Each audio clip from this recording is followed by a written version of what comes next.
Hello everybody, Jeremy Dickinson here. Hey, thanks for watching.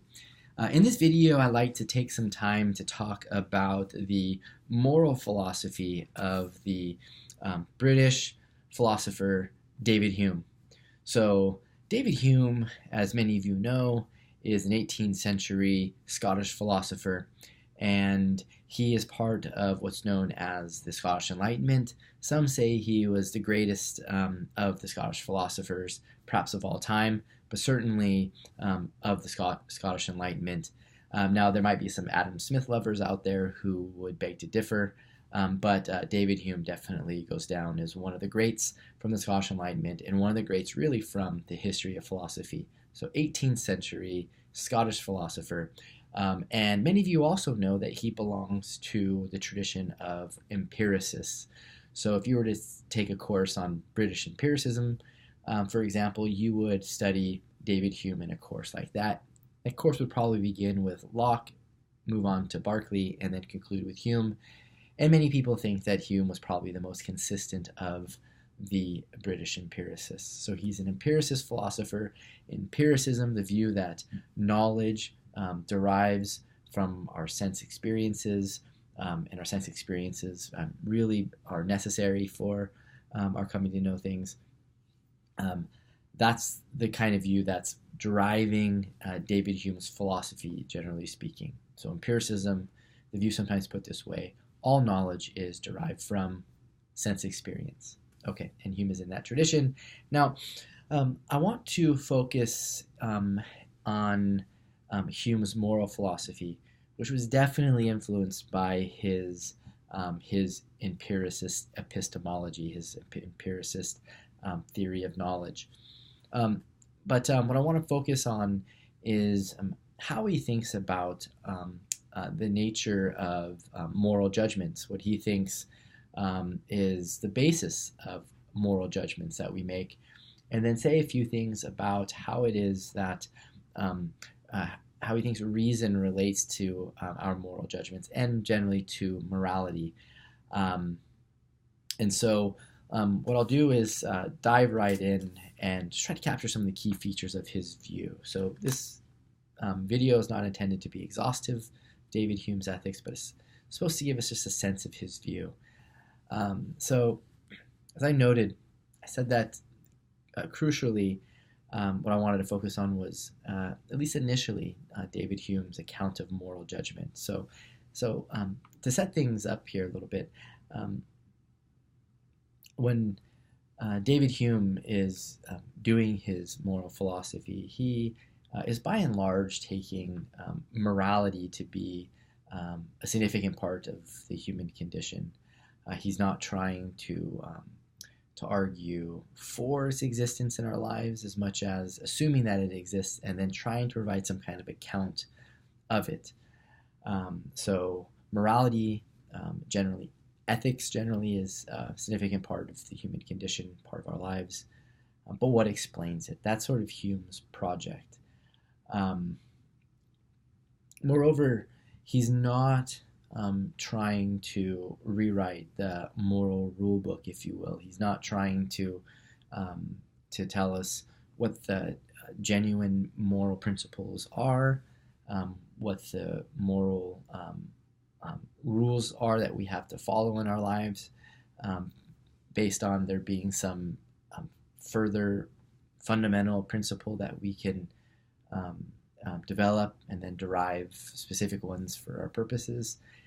We've seen other traditions in the history of philosophy, other philosophers in the history of philosophy who have endeavored to argue in this kind of way.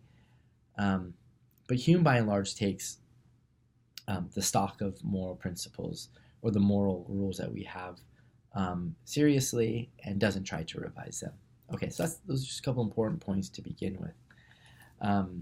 Now, on the issue of moral principles, the way Hume approaches discussing principles like one shouldn't lie, one shouldn't cheat, one shouldn't steal, one should respect other people, and the like, he focuses on the fact that we make judgments or form ethical or moral judgments, and wants to focus on what the source of these judgments is. So instead of beginning from the claim that there are more principles that we derive from our reason or something like that, or that we get more principles from God, God's commands, perhaps scriptural sources like the Bible, Hume takes a step back and says, well, we form these moral judgments.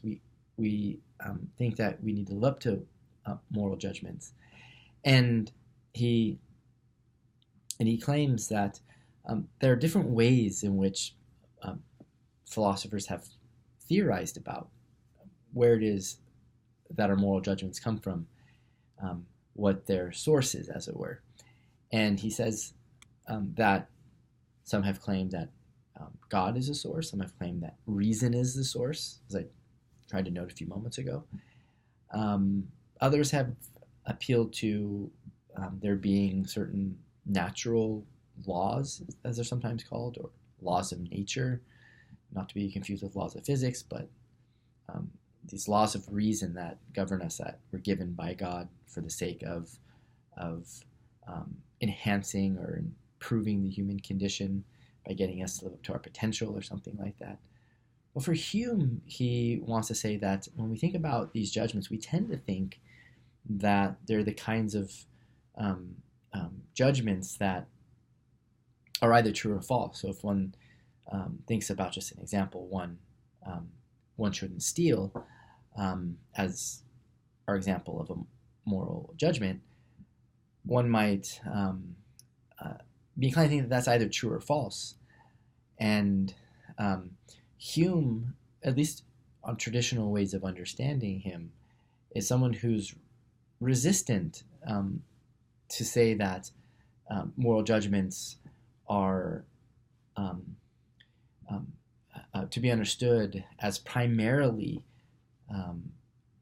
about the world, in the sense that they could be either true or false. And what I mean by about the world, I mean objectively about the world. There's a common way of interpreting Hume's view here, which has it that Hume thinks that moral judgments are primarily expressions of our feelings or emotions. The term that is associated with Hume here is passions. So Hume seems to claim in his works, when he's writing on ethics, say his treatise of human nature or his enquiry concerning human understanding, that that moral judgments are really judgments about our passions, or judgments, perhaps more accurately, that just are expressions of our passions as opposed to judgments about our passions. And so as a moral judgment needn't primarily be something that we're thinking is either true or false, but rather is the kind of thing that's an expression of like how we feel about something. And so when we say stealing is wrong, what we're saying isn't primarily to be thought of as something that's true or false, but rather as an expression of like our feeling that that it's wrong to steal, or that we have some kind of disapproval. So that's the kind of terminology that that Hume would like to use in his works. There's a kind of disapproval when it comes to acts involving the taking of another's property, i.e. stealing. More positively, if you think about an example of being benevolent to another person, doing good for another person, and so we think about the principle one should help others when they're in need. Someone like Hume is going to say that that's primarily an expression of approval towards helping others. And so Hume is, in many ways, at odds with many thinkers from the history of philosophy who would want to try to say that our judgments are primarily true or false. And here we're talking about moral judgments. There's different kinds of judgments. There's judgments that express truths or falsities. There's judgments that express how we're feeling. And many philosophers in the history of philosophy have been hesitant to say that moral judgments are expressions of feelings, as Hume would say, because feelings are fickle and changing. And so Hume knows that this is the kind of response that he would get to his view. So he knows he has some things to say in response to those who would say that moral judgments can't have as their source human feelings due to the fickleness of feelings. What's his account for this? Well, what Hume wants to say is that there's a tendency to feel a certain way. And this tendency to feel a certain way is the kind of thing that gives the judgments that we accept, morally speaking, the stability that they have. So when we say that stealing is wrong, or if we say one should not steal, or if we say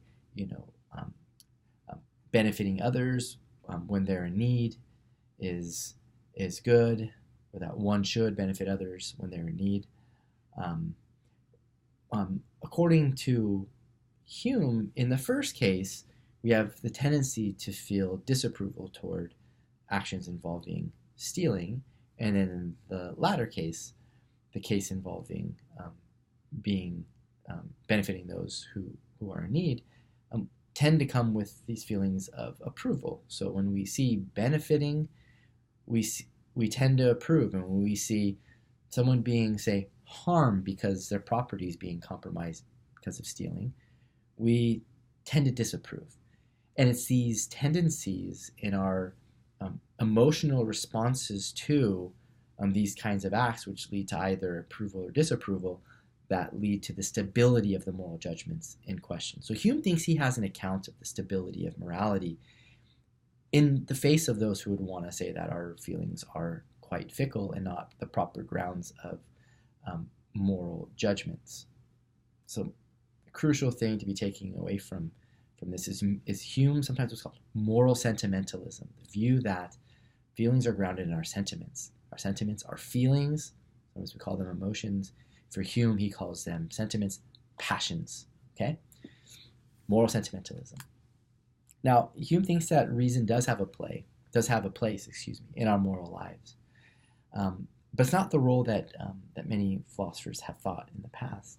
What Hume says famously is that, in fact, reason is the slave of the passions. Reason is the slave of the emotions. Reason is the slave of the sentiments. In the following way, when we think about how we should act, think about living morally, well, when we have a moral judgment that we're thinking about, it affects us. It motivates us. It moves us to act. And very often, if it involves, say, benefiting another who's in need, well, what happens in those kinds of cases, we recognize that there's some benefiting that we have to do. Suppose we see someone who's hungry in need of food. Well, the way reason comes in and has a role in the moral life, according to Hume, is dominantly in the following way. We use our reason to calculate, as it were, how best to meet another person's needs, how best to benefit them, as it were. So reason has a role. Its role, though, is really to guide us in our efforts to bring about what our passions, our emotions want us to do. That's why Hume famously says that reason is the slave of the passions. It is really at the mercy of the passions. The passions or emotions or the things that motivate us, get us to desire certain objects to be satisfied, or otherwise get us to avoid having certain desires satisfied. And our reason, its function is to guide us in that effort to figure out how it is to best bring about the objects of our passions. So that is Hume's view, his ethical view, broadly speaking. There's much more, of course, that could be said, but his view, moral sentimentalism, is absolutely based on thinking about how it is that moral judgments are primarily not judgments that are true or false, but are primarily judgments about our feelings expressing themselves in particular circumstances in response to certain behaviors. Thanks for watching, everybody. More soon.